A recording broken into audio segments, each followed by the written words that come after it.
know how much you keep. Okay, what you make, how much you keep, and where it goes. Okay. So for that, I'm gonna do a little worksheet. Haven't noticed I do enjoy paper products, right? Y'all say, "Woo, this is worse than school." Fair enough. All right. The reason why I developed this thing is because of the looks on your faces right now. Right? Has anybody ever heard of the term net worth? Nah. Okay, a couple of y'all. Right? What that is all of your assets, right? Your home, your car, your investment accounts, whatever, minus your liabilities. The mortgage, the car loan, the student loan debt, the credit card debt, whatever, right? And whatever's left is how much your actual financial value is. A lot of us only think of it in terms of our income. Right? How many of you guys heard about stars going broke? Rich people, right? Scott Storch bought a boat and a car for Lil' Kim, and the next month he was running from the IRS, right? It's because they're not looking at their net worth. Right? Have you seen this show? That cracks me up. Eddie, you don't know who Eddie Griffin is? Yeah. Right? Talking about, I'm rich, you got my Bentley repossessed, whoop-de-whoop-de-whoop. Right? His accountant was like, well, you make $4 million a year. I'm like, what do you make $4 million a year?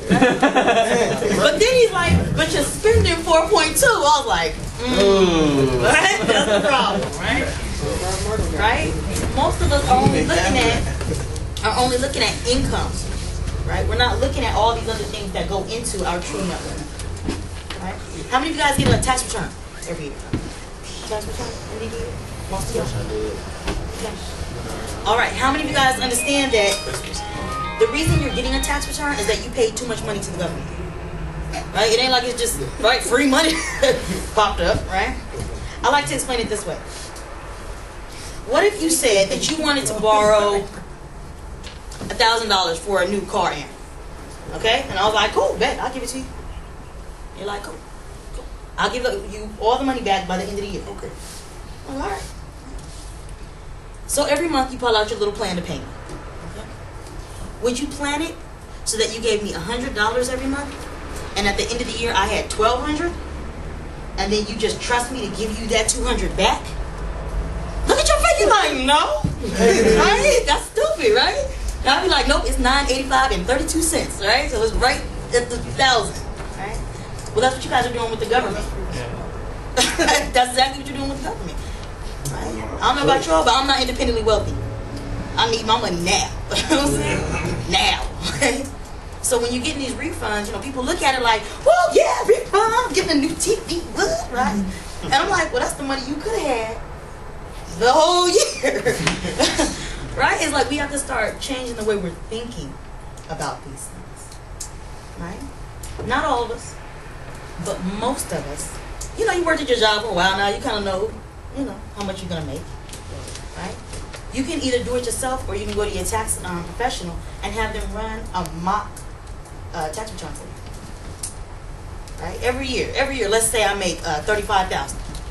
Okay? I have 2 dependents and a mortgage. So let's see. I need to pay a number off the top of my head here, $4,000, whatever, in taxes. Okay. I'm looking at my, when you sign up for your job and they ask you how many dependents you have, that's how much it takes from your check, right? So I'm like, okay, I've been giving them $6,000 and I get $2,000 back every year. Well, if I adjust my withholding, it'll be more equal. So that at the end, I don't owe them, they don't owe me. If you take that money that you would have paid in taxes and invest that in a retirement fund account, that's more money going to you. You know what I'm saying? Going towards your retirement. Going towards, no disrespect to nobody's job, but getting out of their job right, as quickly as possible. Right? So it's like we have to start just rethinking about the way we look at our money and the way we manage our money. I think a lot of us tend to have that a little bit of a victim mentality, Like, well, it's the government. I can't really do nothing. They just do what they want to do. Right? The information is out there. There's no surprises. Right? There's no surprises. I don't know about you, but I know what my tax bill is every year. I know if I'm making more, I'm going to have to pay more. Right? If I'm making less, let me snatch a little bit back. Right? We got to start thinking about that kind of stuff. So take this home. Maybe you'll think about it a little bit later. We're going to move on to the next point on the